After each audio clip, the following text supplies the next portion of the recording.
പ്രിയമുള്ളവരെ, നമ്മൾ കേരളീയരെ സംബന്ധിച്ചിടത്തോളം നമ്മളൊക്കെ ജാതി മതങ്ങളുടെ പേരിലും രാഷ്ട്രീയത്തിൻ്റെ പേരിലുമൊക്കെ തമ്മിൽ തല്ലി കള്ളവും പിടിച്ചുപറിയും കൊള്ളയുമൊക്കെ നടത്തി ജീവിക്കുമെങ്കിലും മറ്റുള്ളവർക്കൊരാപത്ത് വരുമ്പോൾ നമ്മളൊക്കെ ഒത്തുകൂടി സഹായിക്കുക ഒരു പൊതു സ്വഭാവമാണ്. കേരളത്തിൻ്റെ ഒരു പൊതു സ്വഭാവമാണത്. അതുകൊണ്ടാണ് മുണ്ടക്കൈയിലും ചൂരൽമലയിലുമൊക്കെ ഉരുൾപൊട്ടലും പ്രകൃതി ദുരന്തങ്ങളും ഒക്കെ ഉണ്ടാകുമ്പോൾ നമ്മൾ കോടാനുകൂടി രൂപ നമ്മുടെ മുഖ്യമന്ത്രിയുടെ ദുരിതാശ്വാസ നിധിയിലേക്ക് അയക്കുന്നത്.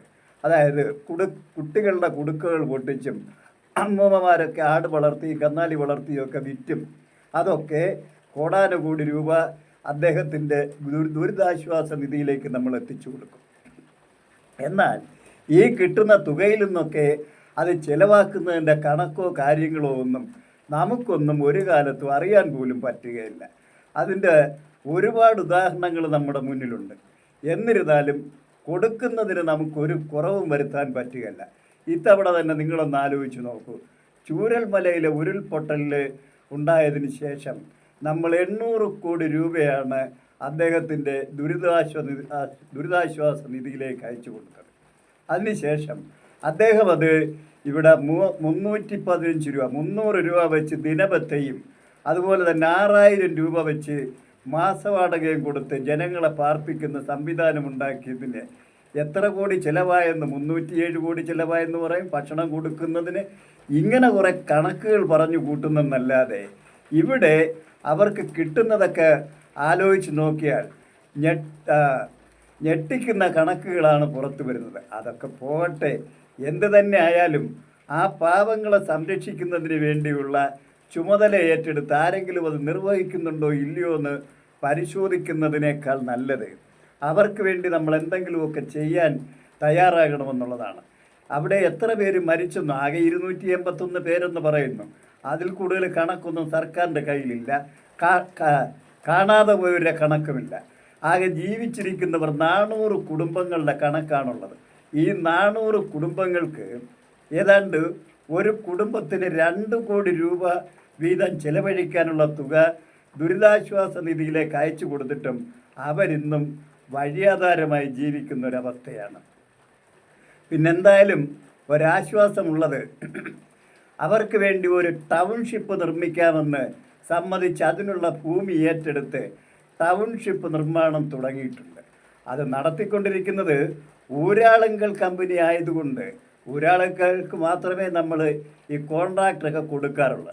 അതിൻ്റെ അനുഭവങ്ങളൊന്നും നമുക്ക് ദുരിതങ്ങളാണെങ്കിലും ഭരിക്കുന്നവർക്കത് പണം കൊയ്യുന്നൊരു വലിയ വടവൃക്ഷമാണ്.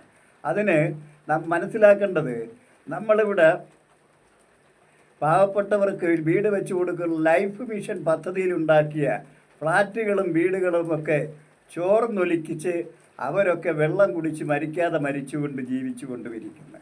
അതിനൊന്നും ഇവിടെ യാതൊരു പ്രശ്നങ്ങളും പരിഭവങ്ങളും നമ്മൾ പ്രകടിപ്പിച്ചിട്ട് കാര്യമൊന്നുമില്ല. ഊരാളെങ്കിൽ നിന്ന് ആ കോൺട്രാക്റ്റ് മാറ്റി മറ്റൊരാൾക്ക് കൊടുക്കാറുമില്ല. അതുപോലെ തന്നെയാണ് കേരളത്തിൽ ഇപ്പോൾ ദേശീയ നാഷണൽ ഹൈവേ അതോറിറ്റി നടത്തിയ റോഡുകളൊക്കെ പണി തീരും മുമ്പ് തന്നെ പൊട്ടിപ്പൊളിഞ്ഞു പോയി. നമ്മളൊന്ന് ചിന്തിക്കണം. കേന്ദ്ര ഗവൺമെൻറ്റും നാഷണൽ ഹൈവേ അതോറിറ്റിയും ഈ രാജ്യത്താകമാനം പാലങ്ങളും റോഡുകളും ദേശീയപാതകളും നിർമ്മിച്ചിട്ടുണ്ട്. എവിടെയെങ്കിലും ഇങ്ങനെ ഇടിഞ്ഞു പോയിട്ടുണ്ടോ?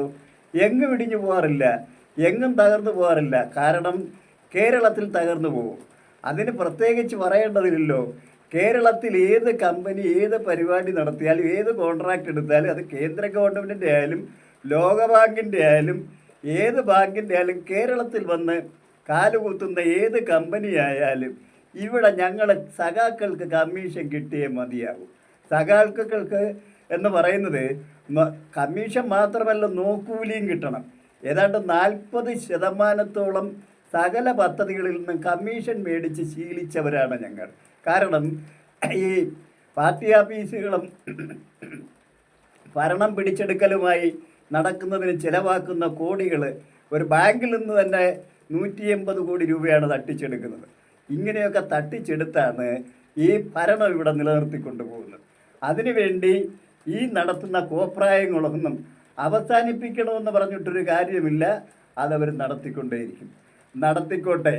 അങ്ങനെ നടത്തിയാലും എങ്ങനെ നടത്തിയാലും എനിക്ക് പറയാനുള്ളത് ഇവിടെ ഇവരുടെയൊക്കെ സംരക്ഷണം ഏറ്റെടുത്ത് എന്തെങ്കിലും ചെയ്യുമെന്നൊന്നും ഞാൻ കരുതുന്നില്ല. അമ്മാവി അച്ഛൻ്റെയും മരുമോൻ്റെയും ഫ്ലക്സ് അടിച്ച് വിതരണം ചെയ്യുന്നതിനും വാർഷികം നടത്തുന്നതിനും വേണ്ടി മാത്രമാണ് ഇവിടെ ഭരണം നടത്തിക്കൊണ്ടിരിക്കുന്നത്. ഈ ദുരന്തങ്ങൾ വിതച്ച് ഭരണം കൊയ്യുന്ന ഏർപ്പാടൊന്ന് അവസാനിപ്പിക്കണമെന്നാണ് എനിക്ക് പറയാനുള്ളത്. അതായത് ഏതാണ്ട് 1.5 പതിറ്റാണ്ടുകൾക്ക് മുൻപ് മാധവ് ഗാഡ്ഗിൽ റിപ്പോർട്ട്, അതായത് കേന്ദ്ര പരിസ്ഥിതി മന്ത്രാലയം നിയോഗിച്ച സയൻറ്റിഫിക് കമ്മീഷൻ, അതായത് എടുത്തു പറഞ്ഞാൽ നമ്മുടെ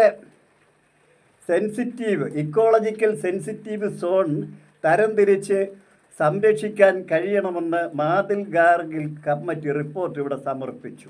അതായത് മാധവ് ഗാഡ്ഗിൽ കമ്മിറ്റി റിപ്പോർട്ട് അമിതമായ പരിസ്ഥിതി സംരക്ഷണമാണെന്നും അടിസ്ഥാന യാഥാർത്ഥ്യങ്ങളുമായി പൊരുത്തപ്പെടുന്നതല്ലെന്നും നമ്മുടെ രാഷ്ട്രീയക്കാർ ആ റിപ്പോർട്ട് തള്ളിക്കളഞ്ഞു. ഇവിടെ വികസനം വരുത്തില്ലെന്നും ഇവിടെ വികസനമാണ് വേണ്ടതെന്നും, അതായത് മാധവ് ഗാഡ്ഗിലിന് ശേഷം വന്ന കസ്തൂരിരംഗൻ റിപ്പോർട്ടിലും പറയുന്നത് ഈ പരിസ്ഥിതി ലോല മേഖലകളിൽ നഗരവൽക്കരണങ്ങൾ പാടില്ല, അവിടെ ഈ കോറികളും മണ്ണിടിച്ച് നികത്തുന്ന പരിപാടികളും അവസാനിപ്പിക്കണമെന്ന് തന്നെയാണ് 2 റിപ്പോർട്ടുകളും വ്യക്തമായി പറഞ്ഞത്. ഇത് രണ്ടും തള്ളിക്കളഞ്ഞുകൊണ്ടും എന്നാൽ അതിനു വേണ്ടി വാദിച്ച് ആ റിപ്പോർട്ട് ഇവിടെ നടപ്പാക്കണമെന്ന് വാദിച്ച PT തോമസ് MLA അദ്ദേഹം ജീവിച്ചിരിക്കുമ്പോൾ തന്നെ ശവപ്പെട്ടിയിൽ ഇവിടെ പാതിരിമാർ, പുണ്യാളന്മാർ കുഞ്ഞാടുകളെ സംരക്ഷിക്കുന്ന കുഞ്ഞാടുകളുടെ സംരക്ഷണത്തിന് വേണ്ടി അദ്ദേഹത്തിൻ്റെ ശവപ്പെട്ടിയും ചുമന്ന് നടന്ന് സമരം നടത്തി ആ റിപ്പോർട്ടുകൾ ഇവിടെ പൂഴ്ത്തി വെച്ചുകൊണ്ട് അവിടെ സകലവിധ വികസന പ്രവർത്തനങ്ങളും നടത്തി നഗരവൽക്കരണങ്ങളും നടത്തിയതിൻ്റെ ഫലമായിട്ട് അവിടെ ദുരന്തങ്ങൾ സംഭവിക്കുന്നത് മനസ്സിലാക്കി അച്യുതാനന്ദൻ സർക്കാർ അതിന് നടപടിയെടുത്ത് ഇവിടുന്ന് മൂന്നാർ ദൗത്യസംഘത്തെ കുടിയൊഴിപ്പിക്കലിന് വേണ്ടി അയച്ചു. അവരുടെ പ്രവർത്തനം അതിദുരിതം നടന്നുകൊണ്ടിരിക്കെ, ഇവിടെ ജനങ്ങളുടെ സകല സപ്പോർട്ടുകളും കൂടി നടന്നുകൊണ്ടിരിക്കെ കമ്മ്യൂണിസ്റ്റ് മാർക്സിസ്റ്റ് പാർട്ടിയുടെ, അതായത് CPMൻ്റെ ഇടുക്കി ജില്ലാ സെക്രട്ടറിയായ കവലച്ചട്ടമ്പിയും സഹോദരൻ കവലച്ചട്ടമ്പിയും കൂടെ ഒരു പ്രഖ്യാപനം നടത്തി. അതായത് ഇടുക്കിയുടെ കവലച്ചട്ടമ്പിയായ MM മണി പ്രഖ്യാപിച്ച അദ്ദേഹത്തിൻ്റെ സഹോദരൻ ലംബോദരൻ്റെ പേരിലുള്ള ആയിരക്കണക്കിന്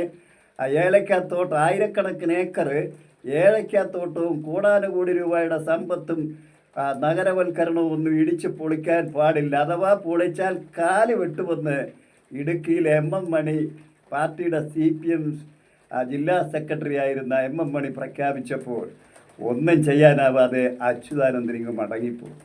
അതിൻ്റെ ഫലമായി 2018 ഉണ്ടായ ദുരന്തവും ഇപ്പോഴുണ്ടായ ദുരന്തവും ഇനി ഉണ്ടാകാനിരിക്കുന്ന ദുരന്തങ്ങളും ഇവിടെ മനുഷ്യ ജീവനുകളെ കുരുതി കഴിച്ചുകൊണ്ട് മുന്നേറുന്നതാണെന്ന് ഇനിയെങ്കിലും ഈ നമ്മുടെ നാട്ടിലെ പൊട്ടൻ രാഷ്ട്രീയക്കാരന്മാരും കുഞ്ഞാടുകളെ നയിക്കുന്ന ഈ അപ്പോസ്തലരായ പാതിരിമാരും ഒന്ന് മനസ്സിലാക്കിക്കൊണ്ട് ഇത് ഇനിയെങ്കിലും കസ്തൂരിരംഗൻ റിപ്പോർട്ടും മാധവ് ഗാഡ്ഗിൽ റിപ്പോർട്ടും നടത്തി ഈ അനധികൃത കോറികളും മണ്ണിടിച്ചിലുകളും അവസാനിപ്പിച്ച് ഈ ദുരന്തം വിതച്ച് ഭരണം കൊയ്യുന്ന ഈ സംവിധാനം അവസാനിപ്പിച്ച് ഇനിയെങ്കിലും മനുഷ്യജീവനുകളെ സംരക്ഷിക്കുന്ന ഒരു ഭരണവ്യവസ്ഥയും സംവിധാനവും ഈ നാട്ടിൽ ഉണ്ടാക്കിയെടുക്കണമെന്ന് സകലവിധ പൊട്ടൻ രാഷ്ട്രീയക്കാരോടും ഞാൻ വിനീതമായി അഭ്യർത്ഥിക്കുന്നു.